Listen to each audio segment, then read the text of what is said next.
പലപ്പോഴും സ്ത്രീകളായിരുന്നാലും പുരുഷന്മാരായിരുന്നാലും പുറത്തു പറയാൻ മടിക്കുന്ന പല രോഗങ്ങളും ഉണ്ട്. അതിലൊന്നാണ് യൂറിനറി ഇൻഫെക്ഷനുമായിട്ട് ബന്ധപ്പെട്ട് യൂറിനറി പ്രോബ്ലംസ് വരിക എന്നുള്ളത്.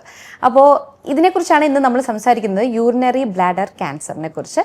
നമ്മളോടൊപ്പം ഉള്ളത് doctor Amal Mohan, urologist and andrologist, NIMS hospital. Welcome to the show. Doctor, ഈ യൂറിനറി ബ്ലാഡർ ക്യാൻസർ ആയി മാറുന്നു, അത് യൂറിനറി ബ്ലാഡറിൽ ഉണ്ടാകുന്ന വീക്കം ആണ് അല്ലേ ക്യാൻസർ ആവുന്നത്. എന്താണ് ഡോക്ടർ, അതിനെക്കുറിച്ച് ഒന്ന് വിശദീകരിക്കാമോ? യൂറിനറി ബ്ലാഡർ ക്യാൻസർ എന്ന് പറയുന്നത് നമ്മുടെ യൂറോളജിയെ സംബന്ധിച്ചിടത്തോളം വളരെ കോമൺ ആയിട്ടുള്ള ഒരു ക്യാൻസറാണ്. അപ്പോൾ ഇത് സ്ത്രീകളിലും പുരുഷന്മാരിലും കോമൺ ആയിട്ട് പ്രായം കൂടുമ്പോൾ കാണുവരുന്ന ഒരു ക്യാൻസറാണ്.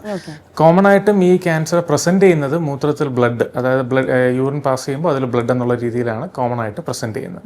അപ്പോൾ ഇങ്ങനെ പ്രസന്റ് ചെയ്യുന്ന ഒരു രോഗി ഈ ഒരു യൂറിനറി ബ്ലാഡർ ക്യാൻസർ ബാധിതനാണോ എന്നുള്ളത് നമ്മൾ ടെസ്റ്റ് ചെയ്ത് കണ്ടുപിടിച്ച് അതിന്റെ ട്രീറ്റ്മെന്റ് എടുക്കുന്നു. അങ്ങനെയാണ് കോമൺ ആയിട്ട് ചെയ്യുന്നത്. ഡോക്ടർ, ഇപ്പോൾ ഇവർക്ക് പറയാതെ തന്നെ, ഞാൻ നേരത്തെ പറഞ്ഞതുപോലെ തന്നെ ഇവർ പറയാതെ ഇത് വെച്ചുകൊണ്ടിരിക്കുമ്പോഴാണോ ഈ ഒരു ക്യാൻസറസിലോട്ട് ആയി പോകുന്നത്?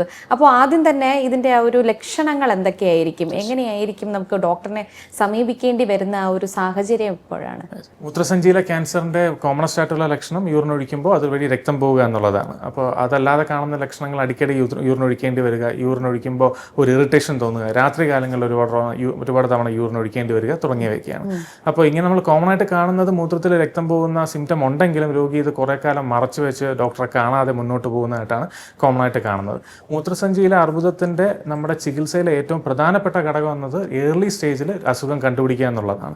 ഏർലി സ്റ്റേജിൽ കണ്ടുപിടിക്കുന്ന അസുഖം നമുക്ക് വളരെ ഈസി ആയി ട്രീറ്റ് ചെയ്യാൻ പറ്റും. യൂറിനറി ബ്ലാഡർ ക്യാൻസറിനെ ഏർലി സ്റ്റേജിൽ നമ്മൾ കണ്ടുപിടിക്കുന്ന രോഗിക്ക് നമുക്ക് യാതൊരു മുറിവും ഇല്ലാതെ ഉള്ളിൽ കൂടെ ഓപ്പറേറ്റ് ചെയ്ത് നീക്കം ചെയ്യാം. പിന്നെ ആ രോഗിയെ തുടർച്ചയായിട്ട് ഫോളോ അപ്പിൽ കീപ്പ് ചെയ്ത് നമുക്ക് രോഗിക്ക് യാതൊരു ബുദ്ധിമുട്ടും ഇല്ലാതെ ഈ ക്യാൻസർ മാറ്റി കൊടുക്കാൻ പറ്റുന്ന ഒരു ക്യാൻസറാണ് യൂറിനറി ബ്ലാഡർ ക്യാൻസർ ആദ്യത്തെ സ്റ്റേജിൽ.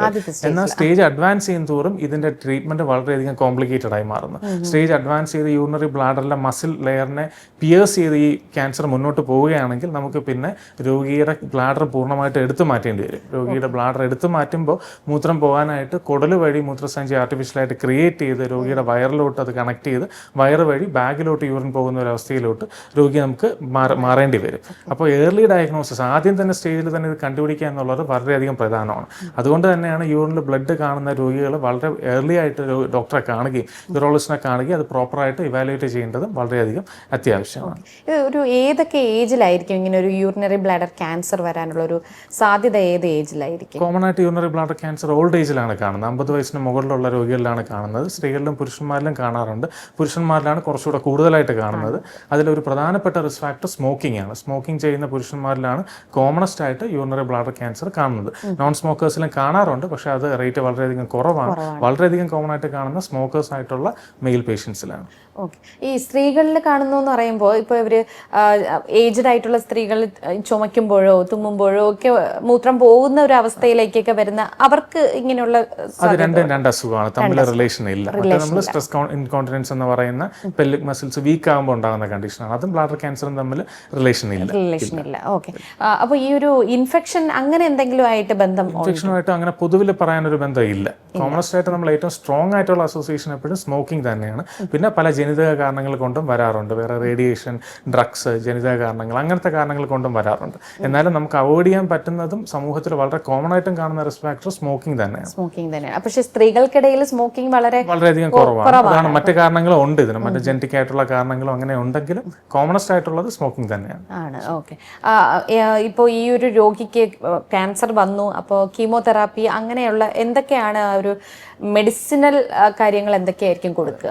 ബ്ലാഡർ ക്യാൻസറിന്റെ ട്രീറ്റ്മെന്റ് ബേസിക്കലി നമ്മൾ രണ്ടായിട്ട് ഡിവൈഡ് ചെയ്യും. Bladder cancer muscle invasive, non muscle invasive എന്നുള്ള രണ്ടായിട്ട് ഡിവൈഡ് ചെയ്യുന്നുണ്ട്.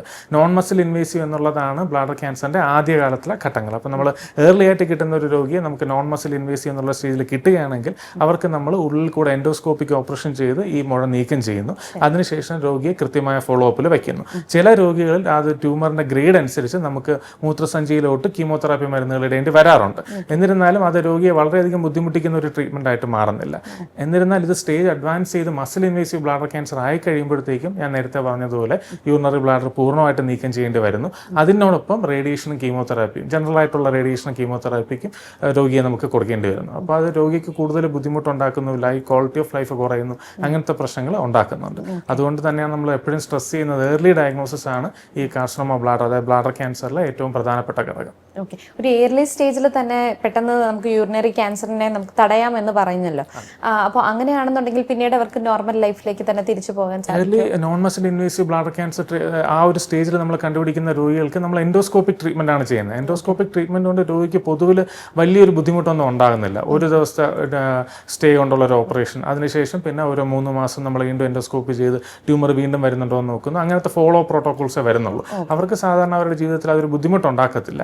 പക്ഷേ അത് യൂറിനറി ബ്ലാഡർ ക്യാൻസറിനെ സംബന്ധിച്ചിടത്തോളം അതിൻ്റെ ഒരു പ്രത്യേകത, ഇത് വീണ്ടും വീണ്ടും വരുന്ന ക്യാൻസറാണ്. അപ്പോൾ ഒരു തവണ ഓപ്പറേറ്റ് ചെയ്ത് നമ്മൾ ട്രീറ്റ്മെൻറ്റ് കംപ്ലീറ്റ് ചെയ്യുന്നില്ല, നമ്മളത് എപ്പോഴും ആ രോഗിയെ ഫോളോ അപ്പിൽ വയ്ക്കും. 3 മാസം കൂടുമ്പോൾ സിസ്റ്റോസ്കോപ്പി ചെയ്യുന്നു, പിന്നീട് അത് 6 മാസം ആക്കും, പിന്നെ വർഷത്തിലൊരിക്കലാക്കും. നമ്മൾ ഈ രോഗിയെ പൂർണ്ണമായിട്ട് എപ്പോഴും ഫോളോ അപ്പ് ചെയ്തുകൊണ്ടിരിക്കും. ഇത് വീണ്ടും വരുന്നുണ്ടോ എന്നറിയാം.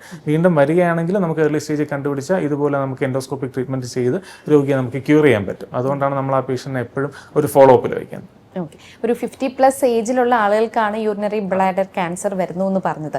പക്ഷേ ഈ 50+ന് അതായത് 50ക്ക് കുറച്ച് താഴെയുള്ള ആൾക്കാരോട് എന്തായിരിക്കും ഇത് വരാതിരിക്കാനുള്ള സാധ്യത? എന്തായിരിക്കും ഡോക്ടറിന് പറയാൻ അല്ലെങ്കിൽ കൊടുക്കാൻ പറ്റുന്ന ഒരു അഡ്വൈസ് എന്ന് പറയുന്നത്? ഇത് കോമണസ്റ്റ് ആയിട്ട് 50+ ഉള്ള മെയിൽസിനാണ് വരുന്നതെങ്കിലും അതിലും ചെറിയ ഏജിൽ ഇപ്പോൾ കണ്ടുവരുന്നുണ്ട്.